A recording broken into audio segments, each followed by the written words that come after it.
So I'll introduce our special guest this evening. So Tamsin has been creating painted traditional stained glass panels from her Herefordshire home for almost 25 years. Her work is inspired by the British landscape, folklore, fairy tale, fellowship, and the cycle of life. She is inspired by the gentle joy of the everyday as much as the power of spirit and myth. And her aim is to try and combine these elements as a celebration of life, death, and our interconnectivity with all things. Her work is collected globally, and she is twice featured on BBC's Countryfile, as well as many national magazines. She's a member of the Contemporary Glass Society and the British Society of Master Glass Painters, exhibiting with them, as well as the Museum of British Folklore, Museum of Witchcraft and Magic, and many other UK galleries. And earlier this year, the book Wild Folk was published, in which Tamsin illuminates Jackie Morris's tales using the medium of stained glass. We're delighted you're with us this evening, Tamsin. How are you? I'm fine, thank you. It's an absolute joy to be here. Thank you very much for inviting me. Fantastic. And we will dive straight in because I'm sure the hour's going to fly by. So the first question is going right back to the beginning. Where did your interest in creativity and making come from? And were you a creative child? I don't know where it came from, but it was always there. I grew up in a vicarage, first of all in Liverpool and then in Derby. And I think as much as anything, our parents were very busy, so we were often left to our own devices. And we had a very, well, living in a vicarage tend to have quite big rooms, and I had two sisters and we shared a bedroom. So a lot of time was spent playing games, but also drawing and painting. And my mother was very good at drawing, and I used to be fascinated by watching her draw. Sometimes she would draw us as children, but also another favorite thing to do, which I'm sure is completely what I'm doing now, is to do that thing where you color the whole page with black crayon and then go over it with colored crayons and you scratch back and basically you're no, it's the other way around and you get the colors come through. So you make, lovely pictures like that. But I was always drawing and painting. Um, we all read a lot in the family, and we had, in order to get away from my father's work, the only way to do that was to actually go away on holidays. So we had a lot of camping holidays in the British countryside, which I'm sure has been a great influence on my work as well. Fantastic. So it sounds like you haven't come too far from your roots with some of the techniques that you're currently using. I think you've hit on something there with the creative value of boredom. I remember spending well the summer holidays as a child, thinking that what am I going to do with all this time laid out ahead of me, and it kind of sparking me having to come up with my own games and plans and creativity. And I do worry sometimes that kids don't have that nowadays because they've got constant access to the information superhighway and the digital world and social media. So yeah, I don't know whether that's still the same as it was. Yeah, I'm sure that those, in fact, I think it's my friend Jackie who describes it as benevolent neglect. Hmm. So you're left to your own devices because other people have got things to do, but it's Yeah, actually very productive. yeah, I think that's kind of fostered in places like forest schools and Yeah. yeah, educational settings. But yeah, definitely value in it. So we're going to fast forward a little bit to your studies at university. You studied medieval literature or English literature before you moved into the visual arts. Do you think that kind of background in medieval text and woodcuts and things did that influence your subsequent artistic practice? Um, it's a funny one. So I was very torn at A-level stage between going on to do art or English literature. And that was around the early 80s. And to my mind at that time, everyone who's doing art, I didn't want to spend time with them. So, and I also was too lazy to do a foundation course. I wanted to leave home. I wanted to get on. So I had, uh, yeah, I chose the English and I basically chose to go to Stirling because I wanted to be in Scotland and near the mountains. And while I was there, that's when I specialized in medieval literature. And again, one of the attractions of that, I didn't realize it initially, was that most texts were very dry. I had also been doing media studies, which was deathly boring, but the medieval texts were quite often accompanied by illustrations. They might have been color plates or, as you say, woodcuts. So I didn't really pick up on this. We'll look at some pictures later, but when I did a talk for the Creative Glass Guild in Bristol, probably about 10 years ago, I did it on inspirations and how I'd come to do what I was doing. And it was only through looking back at all these different things I'd done that I realized they are all tied up and that some of my work actually looks like these medieval, beautiful books of hours with the blue sky and sort of the different symbols going across. So, that was felt like a coincidence, but maybe it wasn't. Yeah. We're going to have a look at some pictures later because it would be a bit of a shame not to with having you here. So yeah, looking forward to coming back to that. Did you have a sense when you were studying your English degree what you wanted to do as a vocation, or were you just doing it out of interest? Not really. I think when I went to university, I think I always had this feeling that I should do something worthwhile, sort of, put something back into society. I mean, obviously, I wasn't, well, not obviously, I wasn't going to be a vicar. I didn't want to be a teacher. I did think about social work, but then I had this sort of realization. I think it was actually, I went with my father to visit one of his parishioners who had wanted to go into the clergy, but he was an artist and he was actually rejected.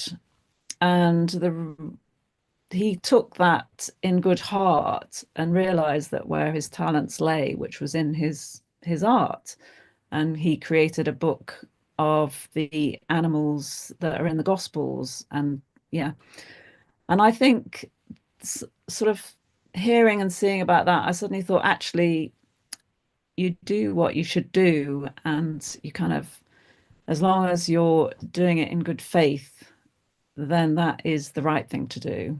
But I still didn't know, and I still had not thought of stained glass. I came across that by accident. Um, yeah, but the whole thing with woodcuts and wood engravings, they did become very influential later on. Yeah. Um, and that was quite a specific decision that I made when I started exploring stained glass as a medium. Yeah. Trying not to be too distracted by your gorgeous Cocker Spaniel Seren over your shoulder, who's really milking it Yeah, she for is. She's ancient. she's a scene stealer, definitely. Fantastic. So, yeah, tell us then how you came to stained glass. How did you find it? What appealed to you about it? And how did you get trained in it? How did you learn it? Yeah. Well, I'm really ashamed that I did not seek it out. It hadn't been something I'd wanted to do, particularly. I'd always drawn and painted, and I am married to Mike Abbott. I was married to Mike Abbott then, so I'd done quite a lot of woodwork. I'd done a lot of green woodwork and chair making. I've always also loved textiles. So a friend of mine suggested doing an evening class in stained glass just after our second child was born. And I thought, oh, it's so cold and splintery, and glass is an unfriendly material to work with.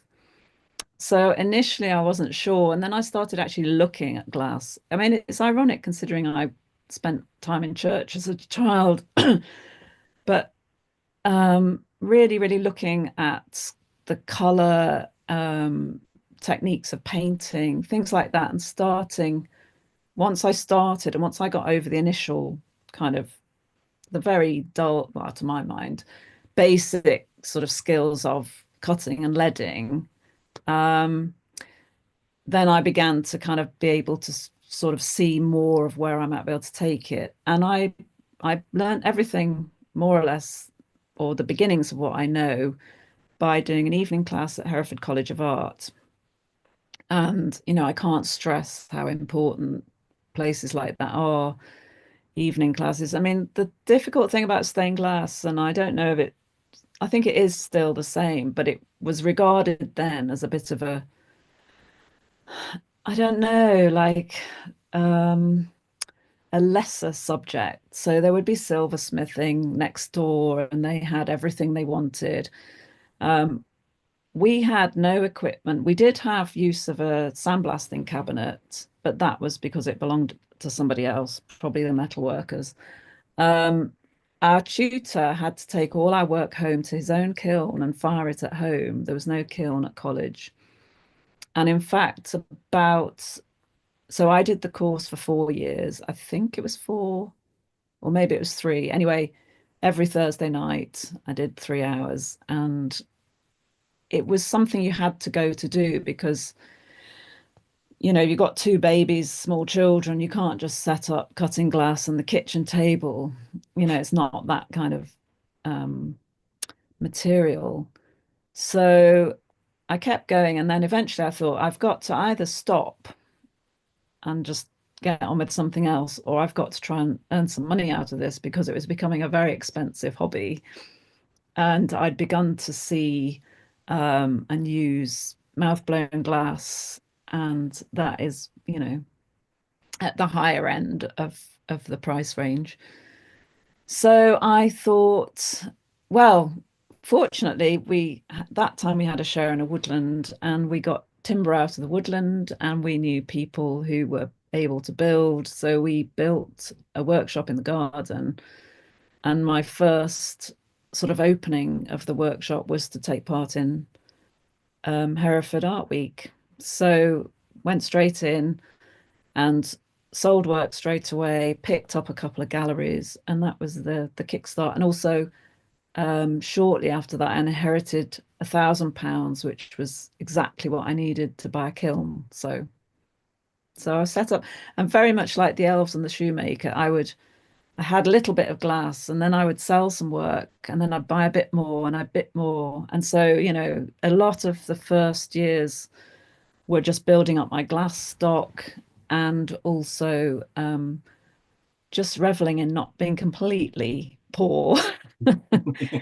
So I think that was fortunate that we start, when I started working, we had no money, so any little extras that came in were a bonus. Yeah, I didn't have to give up a lovely job with a pension or Hmm. a car or anything like that. Yeah. Yeah, that can be tough.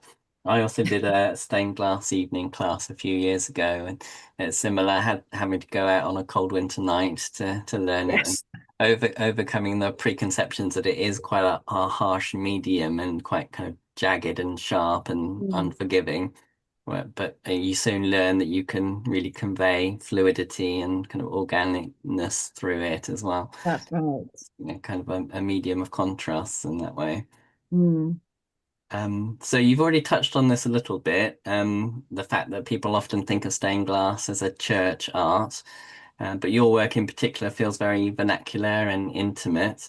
Did you kind of set out to change perceptions of what stained glass could be when you started out? Oh, I'd love to think Is I that a bit did. grandiose? That was quite grandiose. I yes, I there were lots of reasons why I did things the way that I did. Um, One was because I learned at an evening class, so it was very much learning small things, and we did get help with doing bigger things, but the idea of putting in for a commission, for example, in a church or something, was slightly terrifying.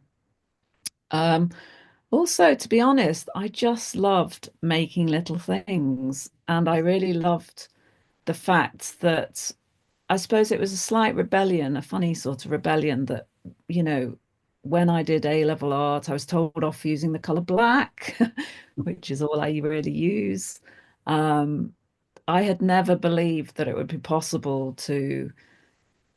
that you would connect with other people through painting animals, considered to be it's an interesting, like a a thin line between being twee and being connected.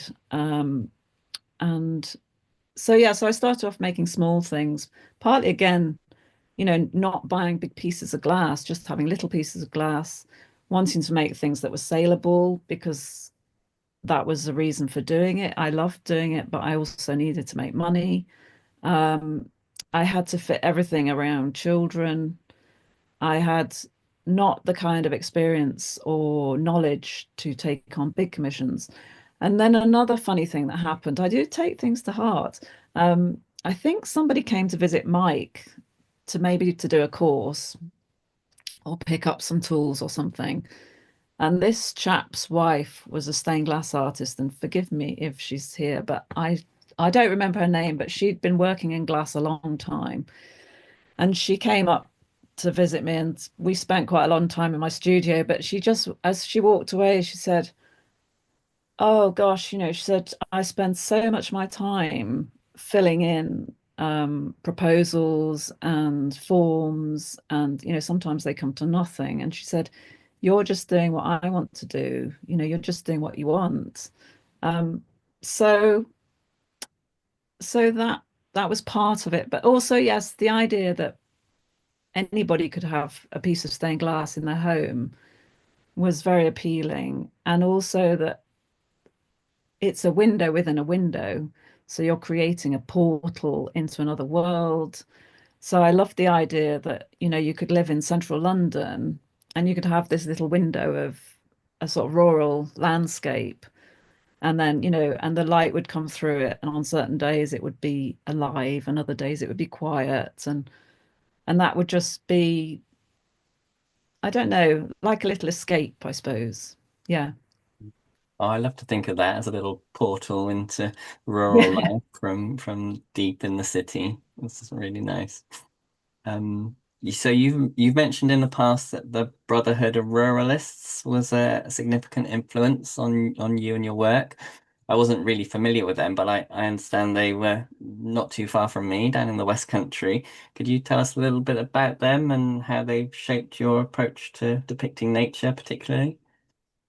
Yeah, so I discovered them when I was doing A-level English because they illustrated all the covers of the Arden Shakespeare at that time. And on the back of the book, there was a little bit of blurb, these illustrations are by da da da. And I thought, oh, they sound amazing. They've rejected the kind of London art world in order to reconnect with the British sort of pastoral tradition of painting and drawing and um, holding up beauty and landscape as something worthwhile, which, yeah, and for a long time they were very evasive because, in the days before the internet, you couldn't just look somebody up, find out where there was an exhibition. So I missed all sorts of interesting things. But then later on, I used to exhibit at a gallery in Ludlow called the Silk Top Hat Gallery. And it turned out that two of the ruralist artists exhibited there. Um, but the reason that that's right, and then also I did find a book about them. So when I found this book, I thought, oh, it's okay to love the British countryside, and it's okay to want to make paintings of it, and it's okay um, to be proud of that and to be proud of our landscape and the kind of connection with nature and beauty. And often, the my favorite artist was Anne Arnold, and she had a way of somehow depicting a landscape, but imbuing it with a sort of otherworldly spiritual connection, a sort of Eden within reality. So that was very inspiring for me. And I just certainly not able to paint like they do, but it was certainly the kind of ethos behind it was a great influence on. I think it was just a boost. It made me think, don't give up and don't just let, what's going on at the time influence what you want to do. It's Yeah. different now because it's very much more acceptable. But and in a way they were ahead of their time or behind their time. They've just been quite missed out. But yeah, that idea that we can celebrate um, Britishness and the rural environment was quite unusual, certainly in the 80s and 90s. Yeah, definitely. I guess that it's quite interesting as well that crossover or boundary between managed agricultural rural landscapes and the more wilderness side of it. That's always quite interesting dynamic. Yeah, I mean, I love the fact that we are part of the landscape, and that's very important to me. Quite often, I will have a little house or, figure in the landscape. Um, yeah, I've just been writing an article about my work and home, and it's, yeah, it all comes down to this idea that we're in the landscape, but we're totally part of it, and we have, um, yeah, if we're disconnected from it, then we can't really take care of it. But also that we've kind of lost the wilderness here. Mm, But, for hundreds of years, there was a human wild landscape. I guess you'd call it, it's more sort of like regenerative farming now, but that was just how it was. And there were areas for wildlife as well as for small agriculture. mm, right. I know the Welsh have got a word for that sense of ho feeling home and that kind of lost sense of home. I won't I think pronounce it's it because I Hiraeth, Hiraeth, yeah, Hiraeth. something like that. I don't Yeah. want to I, culturally appropriate, so I won't go too much into that. But you also on the borderland between England and Wales. Does that have an effect as well? oh, I think so. I mean, my maternal grandmother was Welsh and a Welsh speaker, and my mother grew up in Monmouthshire. So I do, and my father, he grew up in India and Africa. So he's not connected. Well, I mean, he is connected to this landscape. And I keep saying landscape. I mean, I don't know. It's just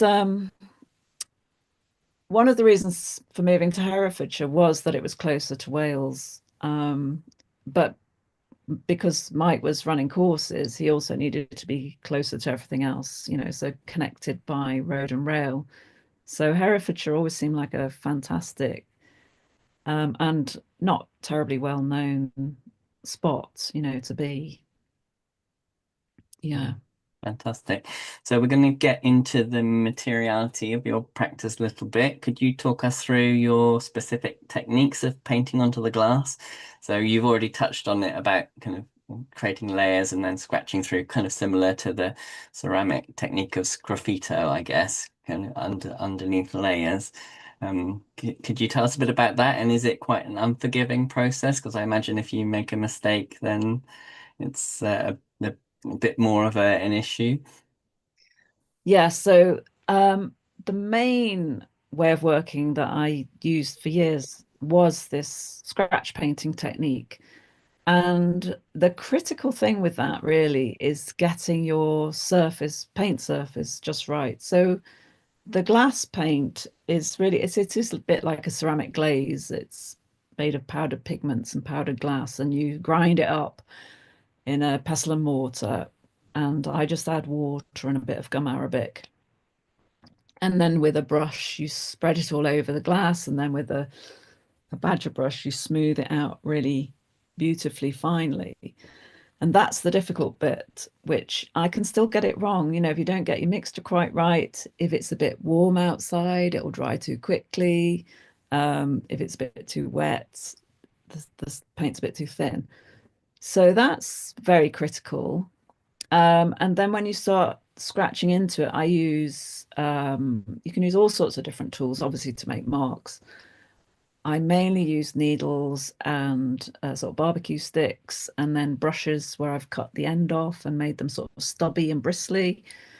Um, but yeah, so if you make a mistake, you can't just brush over another lovely layer.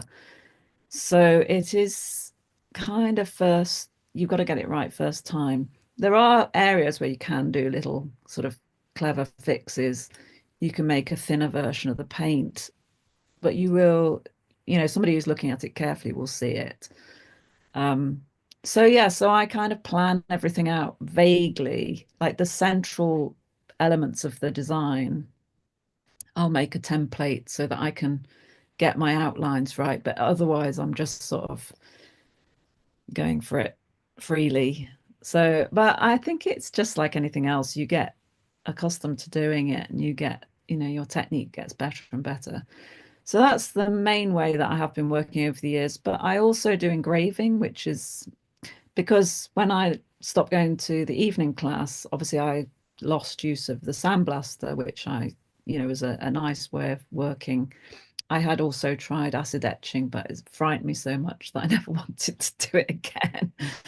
And it didn't really seem a very sensible thing to set up an acid bath at home. So the third alternative, one of the other ways of removing what's called the flash on the glass, is by engraving. So that's another technique I use, engraving. So on some of my glass, there are areas that are white, so like white animals, and those are where I've engraved the color off with a drill.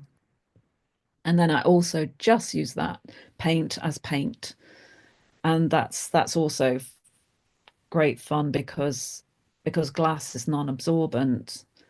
When you add a little bit of water, the paint may lift, depends how much gum arabic you've used, or bits of it may lift. So you get lovely textures, you get accidents happening. So it's great having those three different techniques. And I have limited myself to mainly using black. I do use a bit of silver stain now. I don't use any colored enamels. I think because I spent so much time in my life not knowing what medium to use. Paints, there's so many, different types of paint, different canvases, paper, whatever. So with the glass, I just thought I just want to find something really strong that I can, make my own. Yeah.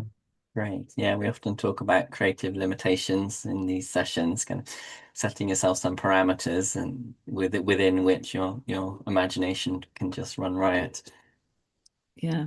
Fantastic. So we're going to see some pictures in a minute, but just before that, you mentioned the mouth blown sheet glass Oh, before yes. that you have sourced in the past from English antique glass, and we know that they've sadly stopped production in the last couple of years.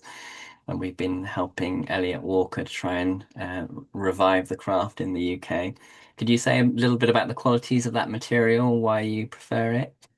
Yeah. Oh gosh. I mean, glass is not warm, but there is a sort of warmth about it. It's got much more movement in the way the light goes through it.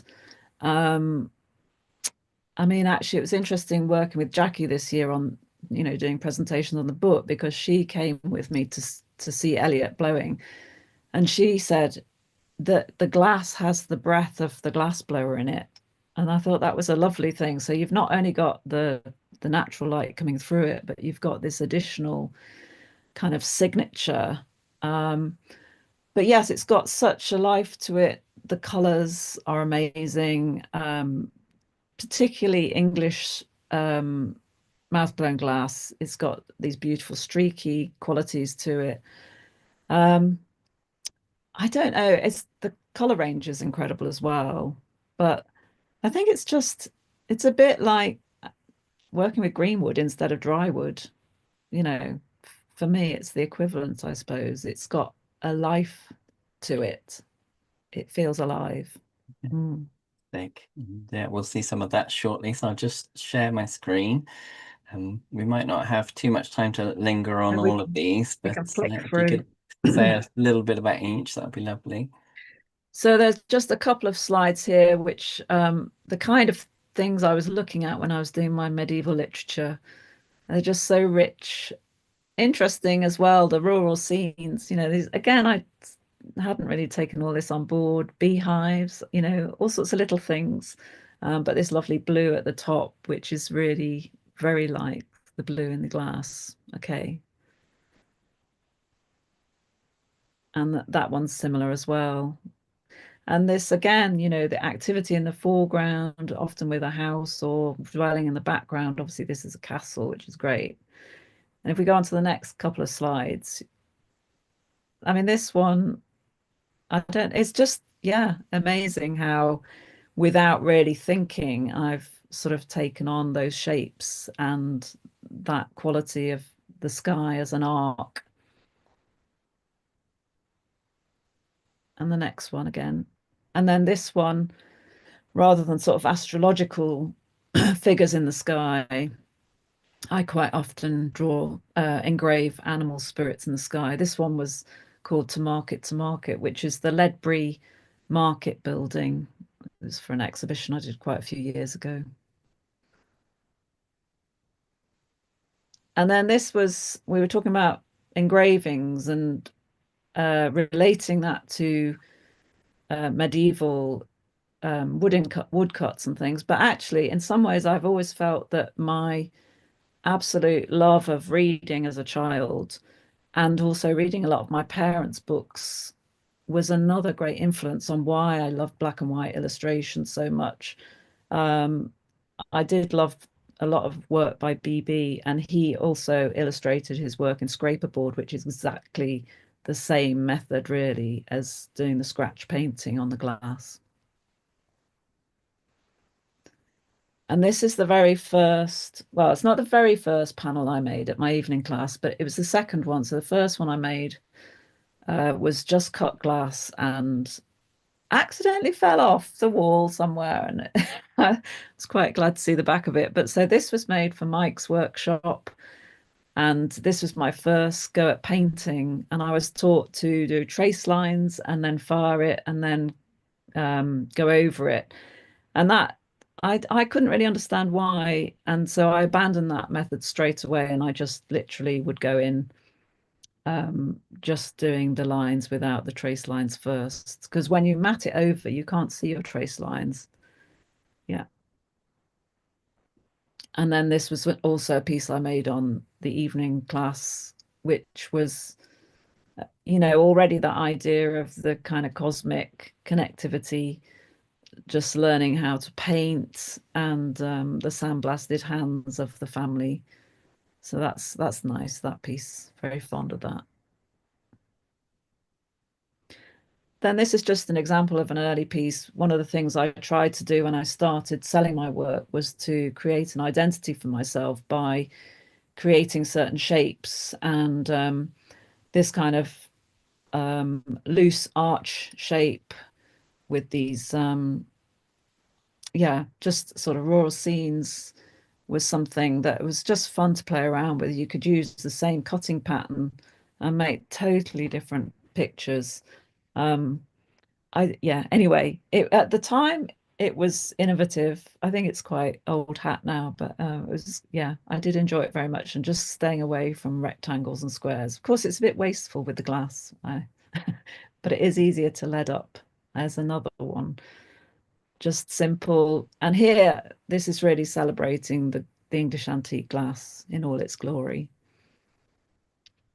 It's like an aurora.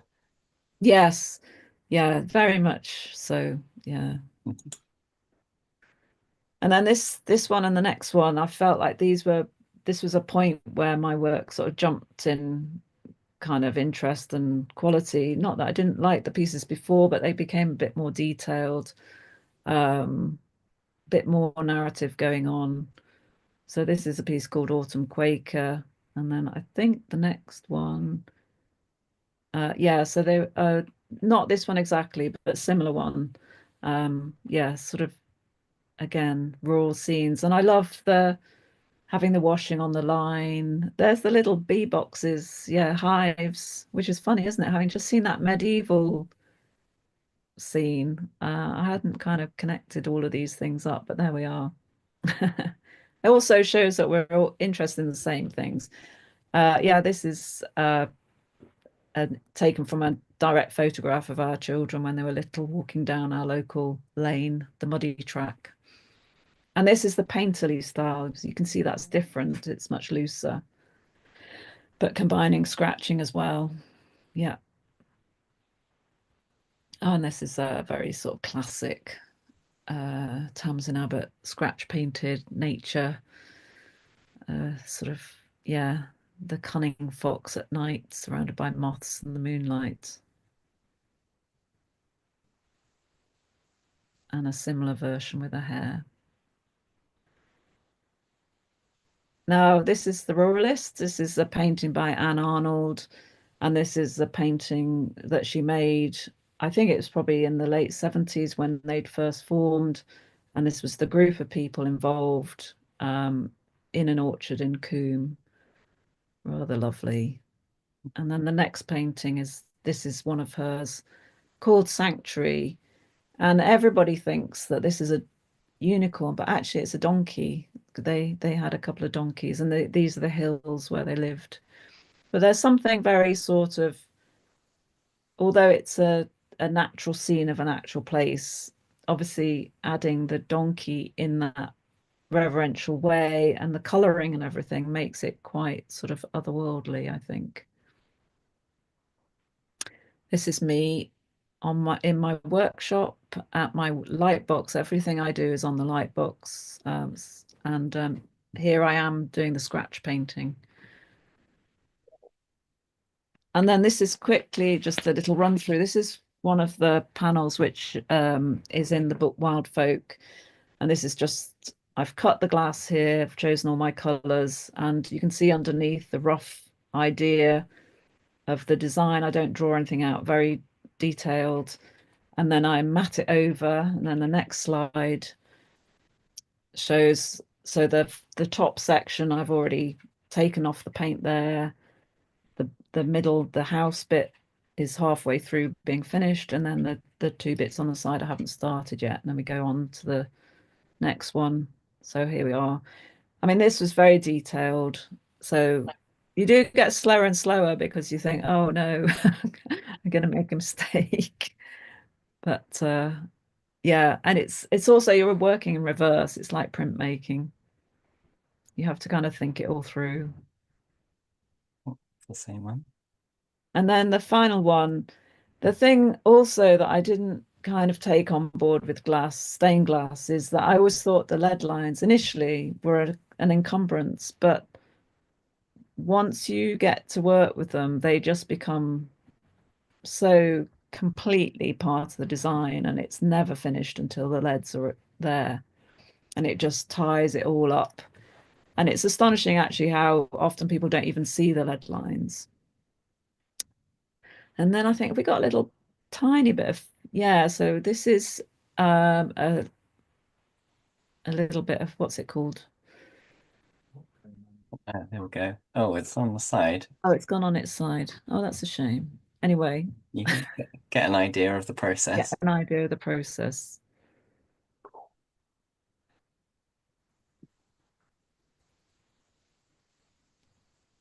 So I had marked out the very, very vague outline of the hair, but then after that, you know, I'm just doing it. Not, there's nothing else marked out. Yeah.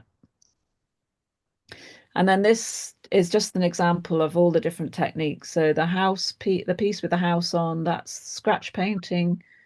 The trout at the bottom is loose painting, free painting, and the horse is engraved. And then, you know, those are all the tools that I need for the painting and engraving parts. Yeah. This is Walter, who used to make all my glass. He was at English Antique Walter Pinchers. Absolutely fantastic bloke. Worked all his life in glass from his early years in Stourbridge and then for English Antique at Alvechurch. And I think he would have carried on if that workshop hadn't closed down, but he was already, I think, about 70. So, you know, or no, he's in his late 60s anyway, but, you know, he was past official retirement age. And this is the beginning of blowing a cylinder. And now here we've got Elliot, who's taken over the mantle. And yeah, this was him this summer blowing a piece that actually was for me. So that's new to be able to commission a sheet of glass and say what you want. It's kind of strange because I quite like the randomness of just selecting what's there, but this opens all sorts of doors. Yeah. And again, this is at Stourbridge. So, you know, I'm very fortunate that I'm only an hour and sort of 15 minutes away from there. And if any of you want to know a little bit more about this process, we did an in conversation with Elliot earlier this year. So do check that out on our website. I think it's the one previous to this. Yeah, he's a great speaker. And this is the glass that he made. So beautiful bit of, and I Amazing. selected the colors with him, but and kind of designed it. So it's quite mind blowing. It's not far off at all what I designed. Yeah. And this is me selecting the glass. And I think so that gives you an idea of the difference of English antique glass. It's you can even see there just the kind of wobble and Mm. the color and things in it. Yeah. And this is again, so this is how I would select glass. Sometimes I will finish one area before I select the glass for the other areas, um, because it's so important for me to get the color just right. This was for a sort of spring scene, so the trees needed to be in that sort of fresh state of, before the summer heaviness of the dark greens, and then obviously I wouldn't want autumn colors. But yeah, getting everything to match up takes ages because that's my palette, all those racks and racks, and I have to pull everything out and go through it. But it's always worth it. It really makes a difference. Yeah. So Great. that's the book, which is like take Yeah, so back to we the got a couple more questions, and I want to leave a bit of time for audience questions. So, yeah, the book published earlier this year with Jackie Morris must have been a massive undertaking, I would imagine. How did the collaboration between the two of you work? Did the stories come first and then you illustrated them, or did the artwork help shape her writing? it was definitely a bit of both. The stories she'd written a couple of stories, but they weren't completed. Um, we came up with it. Well, actually, I came up. Well, it's a long story, but we sort of came up with the idea together, but it came together very quickly. The idea of the seven tales, and the name of the book, and also vaguely what would be in those tales. And we'd known each other for a long time, so we were friends of old. She knew my work. Actually, that's something I didn't put in. I did a big commission for her, which was a whole outdoor um, fence and gate with stained glass in. So she knew what I liked making and what, but that it wasn't to lead her. So yeah, so there was a bit of she would write something and she'd send it to me and I'd, respond to it. I don't think either of us ever told each other, you should do that. In fact, she did say, look, if I tell you what to do, just tell me to shut up because she's also an illustrator.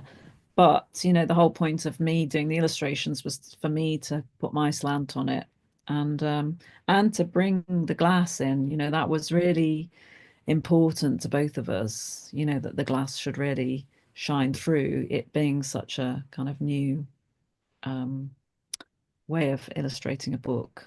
Yeah. So it was very much a collaboration rather than she writing the stories and me doing the illustrations. Yeah. Fantastic. And Yeah. I understand the publication faced some significant hurdles in the process. You might not want to relive all of that now, but did that difficult journey change how you think about the book now that it's out there in the world? Do you want to reflect on that a little Not bit? at all, actually. In some ways, I mean, occasionally, I went to a book launch recently, actually, Robert McFarlane and an illustrator that well, they worked together. Similarly, they did a collaboration. And their publisher was there, and there were, all these sort of fancy things. And I thought, oh, our publisher didn't come to our event, or at least not the publisher we had at the time.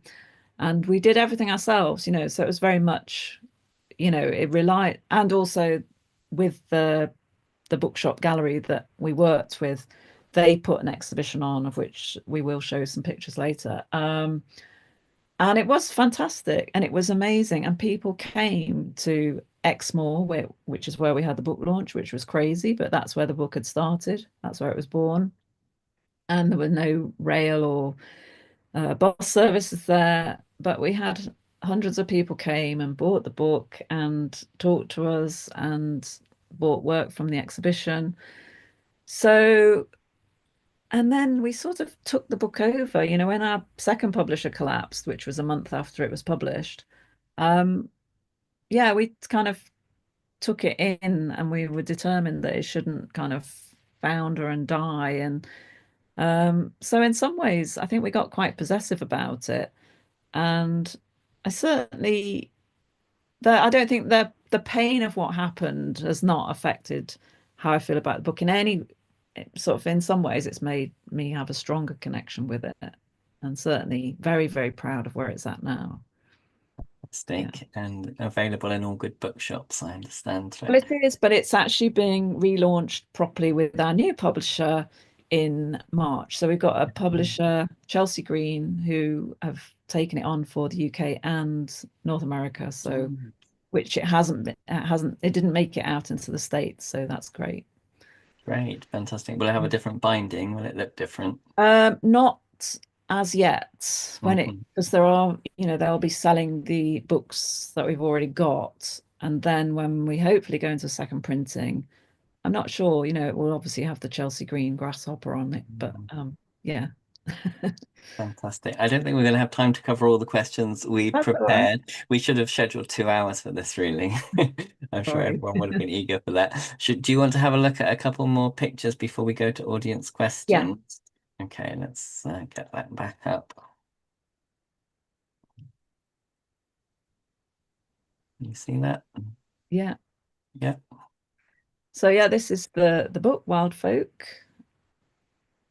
with all that we were lucky with the designer because he really took the whole idea of the glass on board and used it so well, throughout the book. The next picture's Jackie and myself. That's the point where we actually got the book in our hands. We thought we might not have it at all at one point.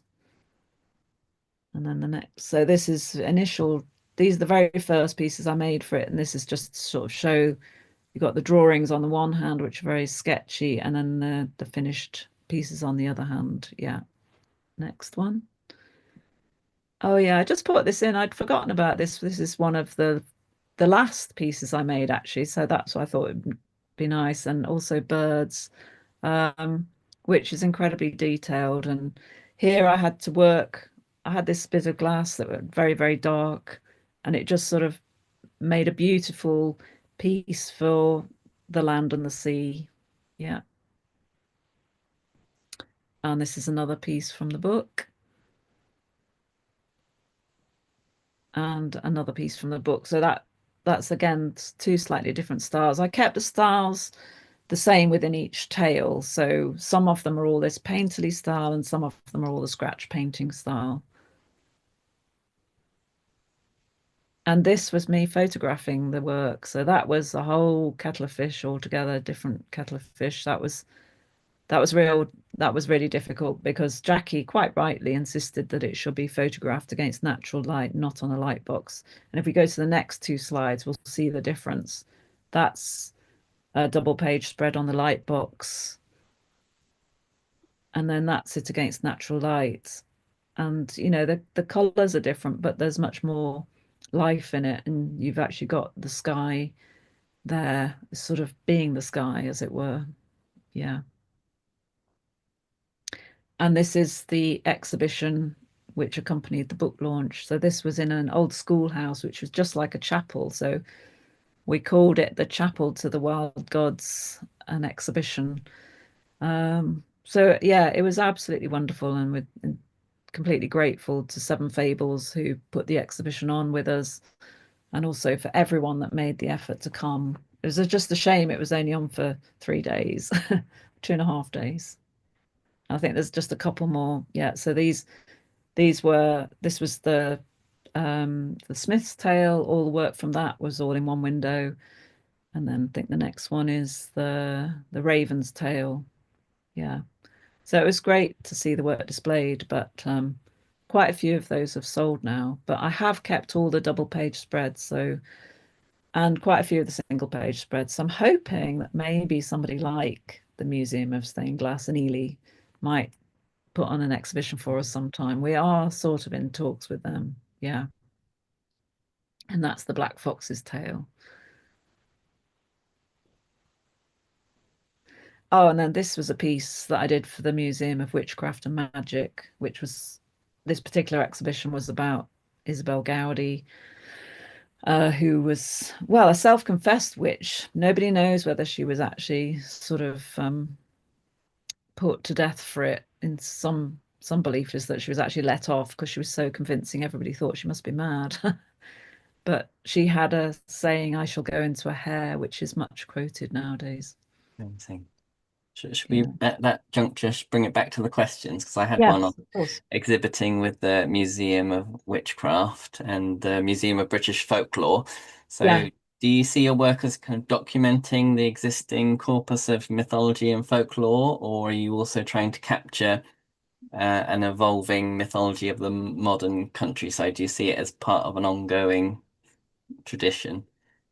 Um, I'm certainly not a sort of academic folklorist. I don't know great detail about folklore. I just sort of have a very intuitive, emotional response to, I suppose, the landscape and things that I hear and pick up and experience. So, I mean, but in a sense, that's real folklore, isn't it? I've always been interested in, um, yeah, sort of activity and folklore in the sense, again, the a bit like with the ruralists, this tying in of the British landscape with the tradition of people living in it. And that is basically what folklore is. Um, I certainly don't see myself as kind of, sort of documenting it in any way, but just being inspired by it and yeah, yeah, trying to just respond to the things that I really that appeal to me and but also sometimes reinterpreting those. But Mhm. that's very much from my own perspective rather than a kind of folkloric one. But that's yeah, sometimes that's how new myths begin. Yeah, exactly. So Maybe it's going back to what you were saying about how we're not separate from the landscape. We're part of it. We're also part yeah, of the evolving tradition of mythology as well. yeah. Fantastic. So let's go to some questions. We had some questions submitted in advance. So I was going to invite Jet Stookie to unmute and ask maybe, I think you sent through three questions. If you want to choose one of those to ask Tamsin, go ahead. If not, I can read it out for you. Hi there. Can you hear me? Yes, go Hi, ahead. Jet. Oh my goodness, Tamsin. I don't really, I'm not apt at this. Hey, I just had a bit of a laugh when you said you have surprised yourself with a piece. I mean, it's just made me chuckle. And I wonder how much, I don't mean this in detail, but do you find your subconscious creating pieces and you're like, how did I get there? Are there pieces that you could say, gosh, that one really didn't know it was coming? I think there's a bit of that. I think the only thing with glass is that there are a lot of processes. So sometimes like I might go for a walk and I come back with this amazing idea, and then there's a lot of processes before I actually get to the point of making it. And but the way that I work, particularly with the painting side, both the scratch painting and the more looser painting, I I do start with a very loose idea of what I'm doing. Um, but also what I do find is even when I've got a design and an idea of where I'm going, it's I think it is the thing, the quality of the glass, when that's added in, it's like a gift of another perspective that so it becomes more than what I imagined. It becomes it has this additional quality which is there because of the glass. So if you're doing a painting, I know you've got the paint, but it sort of goes out of your head and onto the paper or the canvas. But mine goes out of my head and onto the glass, and then the glass is this thing itself. So yeah, I mean that's not really answered your question very well. I feel like a lot of work is intuitive. I think the things that don't tend to work as well are when I think I've got a really, really good idea and I've planned it all in my head. and then I try and force it out, and those are the ones that take the longest, and then I'm most dissatisfied with at the end. Yeah. Okay. Well, thank you so much. It's Thank lovely you. to see you, Jet. Thank you for your question, Jet. That was fantastic. I'm going to go to my colleague Biz now, who's been monitoring questions in the chat. Biz, is there a particular question we could ask Tamsin? Yeah, I think there was a couple really good ones. One just kind of following that thought you just finished, Tamsin, in terms of your work process. Do you find that the glass informs the project first, or it's the imagery and then you're trying to go through your stash of glass to kind of match it? What do you find tends to be your routine or way of processing through an idea? Yeah, it's absolutely both. So sometimes, I mean, particularly with the book, I was illustrating specific stories and I would need to make the designs, and the designs would have to work within the format of the page, especially the double page spreads. So then I would have the design and then I would be looking for the glass. But then also for the book, I had a piece of glass that I'd had for, I don't know, a few years, and I kept pulling it out and I would think, oh, well, no, that's too good, so I can't use it. And I put it back. And then I pulled it out and I thought this is exactly right for this scene, which ended up being the one in the portal on the front cover of the book of the man on horseback with just like a barrow and trees. So basically the glass did all the work and I just did this tiny bit of painting at the bottom. Um, so sometimes I think it is, yeah, I work in different ways. If I'm at a loss for inspiration, I will just get some glass out and I'll just think, what am I seeing here? And that was the thing that I did like about going to English Antique when they were still making a lot of glass. And I would look at the sheets, and I had gone there maybe to get some amber and some green and some blue flash. And then I'd see this piece of gray or something. And I'd think, oh, that is what I need. That can be something like a wintry sky. Or so the glass really, especially with skies, the glass does all the informing and the work. Yeah. But it's very much a bit of both. Oh, Fantastic. dreamy. Hopefully we can beg people's patience for a few more minutes and have another question if you've got one, Biz. Yeah, I think I'm kind of thinking now and in the future. Someone's asking about in terms of glass skills and techniques. Is there anything you still want to add to your tool belt, or is there certain skills that you're still working on and learning, or your wish list for adding skills? That's a really good question. And definitely, yes. So I only really got to grips with Silverstein, and I wouldn't say I'm anything like there at all, but I was I tried it when years and years ago and didn't have much success, and so I just kind of avoided it. And it's amazing what you can do by avoiding something. You just find you don't need it. And then I thought, no, no, I've really got to crack this because it's a fantastic part of the stained glass artist's kind of um what do you call it? Anyway, and yeah, so actually it was Derek Hunt who he does some fantastic tutorials on YouTube. And I spoke to him and he was like, absolutely, just go for it. And I watched his tutorials and I did buy some books, but the books were difficult to use. But I just basically did my own little following of what Derek sort of suggested and tried it out a few times and it was great. So enamels I haven't used. I think about using them every now and again, and I probably won't because it's just I don't feel I want to go down that route of using color to paint onto glass. But the results that people get are incredible, and more people are using them, I think, to great effect. I've thought about using Fritz. There's lots of things I've tried. Um, One thing that I really probably either need to what I would quite like to do is I've done one big piece, which was a kind of floor to ceiling piece in Herefordshire Hospital. And I did manage that, but it would be really great to work with somebody who's worked in a studio who really knows about doing those kind of commissions and to do something bigger. Yeah. So In the sort of sense that that you kind of need knowledge. another pair of hands to do something that big, or someone Just to the help kind you. of confidence of knowing how to design something that's going in a big window. And yeah, how to use the leads perhaps. And yeah, and just, I don't know, it just feels like a completely different thing to me, to what I do, which is I can make Mm. a piece to go in a small rectangular window, but I've never done anything more complicated than that. Yeah. Fantastic. Right. Thank you so much, everyone, for your questions. If you asked a question and it didn't get voiced, apologies. We will forward them all on to Tamsin, so at least she's got sight of them.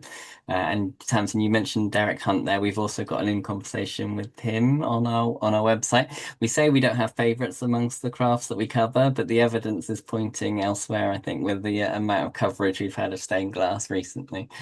But yeah, it's very dear to our hearts. So I'm just going to say a few words before we wrap up. I'll just change my views slightly. So thank you everyone who's joined us, particularly those who have made a donation on signing up. We really appreciate it. The money is always very warmly received because we are a charity and we receive no public funding. We do say the best way to support us, along with making a donation, is to become a member and join our member community of people with kind of a like-minded wish to support traditional craft skills in the UK. And it kind of gives us our mandate as well when we're speaking to government and advocating on behalf of craftspeople up and down the country. So if you're not already a member, please do consider joining up, and the link for that is on the screen. So I'm just going to wrap up very briefly with a final question of what's next. What have you got coming up? Any exciting projects or commissions? What's next? Well, I'm in a bit of a lull at the moment. I've got all my usual gallery work, and I've got a few commissions that I need to get done. And then the book will be relaunching in the spring, so I expect there'll be some sort of, well, we've already got events booked in around that. So yeah, which is, it's great doing completely different things, I suppose, literary festivals and story festivals. Um, but no, I was thinking about this. I think it's good. I think I need to do that visioning thing. And I think what I would like to do is, and somebody needs to find a lot of money for it, a really big panel around folklore that would perhaps be in a public space. Yeah, great. So, but I There's don't a know where that would be or who would commission it. So, Well, if anyone knows anyone in the audience, then do give them a bit of a nudge. That would be absolutely fantastic. Oh, it's been so good, Tamsin. I'm sure we could have gone on for 2 hours and I not know. run things to say. But yeah, leave people wanting more. It's always great. Our next one of these sessions coming up is on the 27th of January with Sally Pointer, who is a wild fiber expert and experimental archaeologist, doing some fantastic work. That's nearly booked up, so I would try and get onto that as soon as possible if you're interested in coming along to that. This session, if anyone arrived late, the recording will be available on our website as well, so you'll be able to catch up with anything you missed. But we'll let you get on with your evenings and wish you a Merry Christmas for those celebrating or Yuletide celebrations. But yeah, so thank you so much, Tamsin. I hope you've enjoyed it, and yeah, we'll be following you closely online. Yeah. Thank you very much, everyone. Thanks for coming.